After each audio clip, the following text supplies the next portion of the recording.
found Oh, some old look at us. pictures. Oh gosh, didn't you? Oh Yeah. yes. What year was this? So mine was 2004, the end of 2004. Yeah, and then we started our clinics in 2011. Well, you did. Mine was 2008. So yeah. And so we started to look at our own emotions from our own health pictures. So me personally, I had crippling anxiety. And now that I understand more and more about progesterone and taking the pill and all of the physical and the diet that I had been on, I've been a vegetarian for years. So I now understand the chemical picture of what my body was in and why I was so anxious. But while I was searching for these solutions to my health, I knew that if I didn't look at where these emotional triggers were coming from and how to self-manage myself, then I was never going to be able to get under my stress. And then, of course, I really wanted to do this as a job. I really wanted to be a practitioner who is able to help people. This is what we hear from our students time and time again. I want to do this job because I've experienced something myself and I want to help other people navigate it.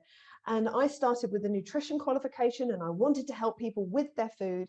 And every time I got into any kind of clinical setting session with them, emotional stuff would come up. And I think, I don't have the questions. I don't know what to say. I don't know how to fix this. I don't know how to make it better for them. I'm not equipped for this. And so I got to a place in my journey, personally and professionally, where I knew I had to go and look at my stuff. I Hmm. had to. If I wanted to make this as a career and I wanted to get better, then I had to go and look at my stuff. It's so interesting, isn't it? Because you and I have come from very different backgrounds and very different emotional issues. And yet, the more and more and more we've got underneath them, the more we've realized that actually some of the core stuff is really similar. It's just projecting out in completely opposite ways. But it's really funny because our behaviors are so different. And I mean, I feel really blessed. I mean, I've known Laura since the year 2000. And we've kind of grown together doing this work. Like the changes that we've both been through are phenomenal. And so it's, when I think back to that woman sat on the floor there, you know, like your MO was denial, wasn't it? It was like, no, it's all fine, everything's fine, everything's fine, fine, fine, fine. And I remember sitting there going, really? Because I would not be okay with that. And then you'd be like, oh God, am I not supposed to be okay with it? I'm like, well, you can be, but I wouldn't be.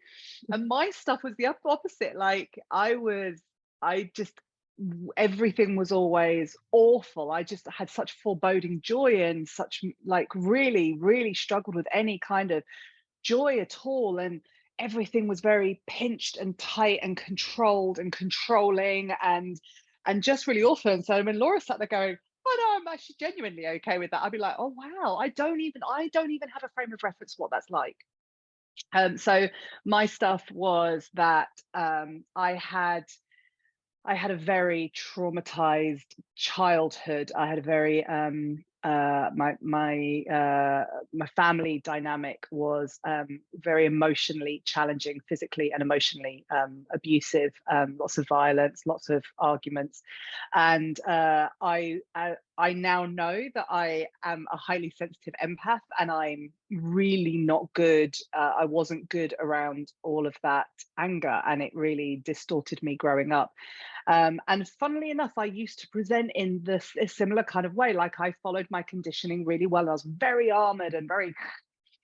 And what happened was in this particular photo, about 10 months before this photo was taken, I had my daughter, and we both nearly died. So very, very traumatic childbirth. And I remember waking up from that, firstly with chronic fatigue, which I talk about commonly, but also postpartum psychosis. So I couldn't be alone with my daughter. And then that got diagnosed 10 months later as postnatal depression.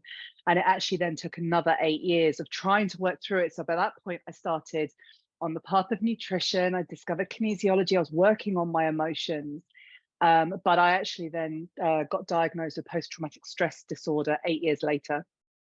So it was a really long journey to get over a lot of the mental health issues that I was having. And at the time, I mean, I looked like I was functioning. I was, running 3 businesses, and then I started building my clinic and I was teaching. And I looked like I was functioning. But it was really this internal process, and so much around feeling. Laura had the sort of like the crippling anxiety, sort of social anxiety. That was your thing, wasn't it? Whereas I was very, very gregarious and very have always been sort of very extroverted. But mine came out as just this crippling lack of self-esteem. So it was like a veneer of confidence, but there was absolutely nothing backing that up whatsoever. And so my journey has been to learn about self-worth, which actually yours has too, which is why when we get underneath it, you start to see that the core values, the same, the core wounds are the same, but it came out in very, very different ways. Mm.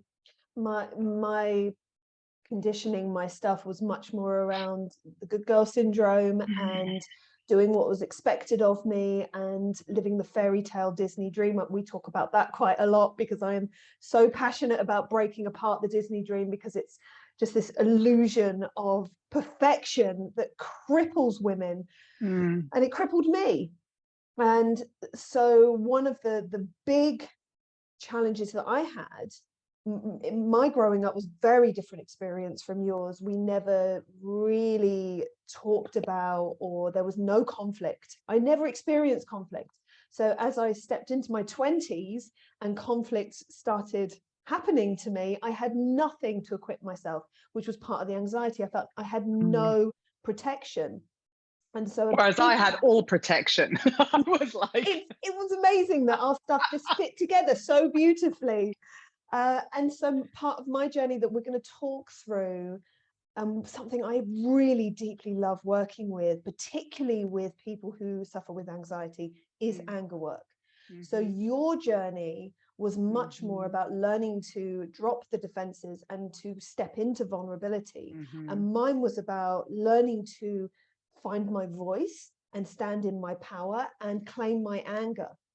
And and so it's all coming from the same place, right? Like, it's mm, so interesting. It was just, that's what I meant earlier by our behaviors were different. And then actually the remedy for that was different. We're going to talk about all of it because it all makes so much sense to you when we've explained why. But yeah, Laura's journey is always find the anger, find the voice, find the find the power. raw. Yeah, don't Yeah, let it just be take up okay. space. Take up don't space. don't don't shrink into this Yeah. nothingness, which was always a safe place for me. Whereas for me, it's the complete opposite. It's acknowledge that it really hurts, that I'm really vulnerable, that I actually need some support, that I like that. It's just the complete polar opposite. And when I even think about the woman in this photo, the fact that I can even sit here publicly and say the fact that I might need something from somebody and ask for support, she would have literally rather die than admit that. With all that she was going through, I used to lie to my health visitor because I didn't want her to know that I felt depressed and I wasn't coping. I mean, I look back now and go, of all the support I could have had or not, but my journey was my journey and needed to be that way. But now would be a completely different experience. I'd be knocking on their door going, I'm not coping. What are you going to do to help me? Come on. So yeah, it's really interesting, isn't it? Yeah, and I think that's what makes our work unique, is that we come from different places that have similar core wounds, but different approaches and different skill sets that we bring to any kind of emotional work we do. So I'm super excited about talking through all the different ways that we work emotionally.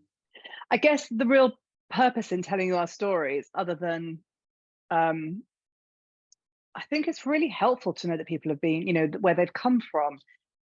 But actually, I guess the real purpose in telling you our stories is that I believe deeply, and not just from my experience, but from every other person I've worked with, and where I've seen them really truly blossom into incredibly emotionally intelligent people, sort of a deep level of consciousness, a deep level of discernment, a real capability to just respond, not react, like all the things we're going to talk about.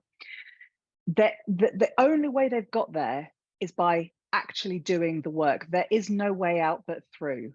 And so any therapy that says, well, we can just diminish this from a 10 to a 2, I just go, No, that's bypassing. We're going to talk about it more, but there is no way out but through. And so it is about finding a pathway for your own journey that's actually going to be effective, and then finding the support of people who are going to keep on encouraging you on the journey.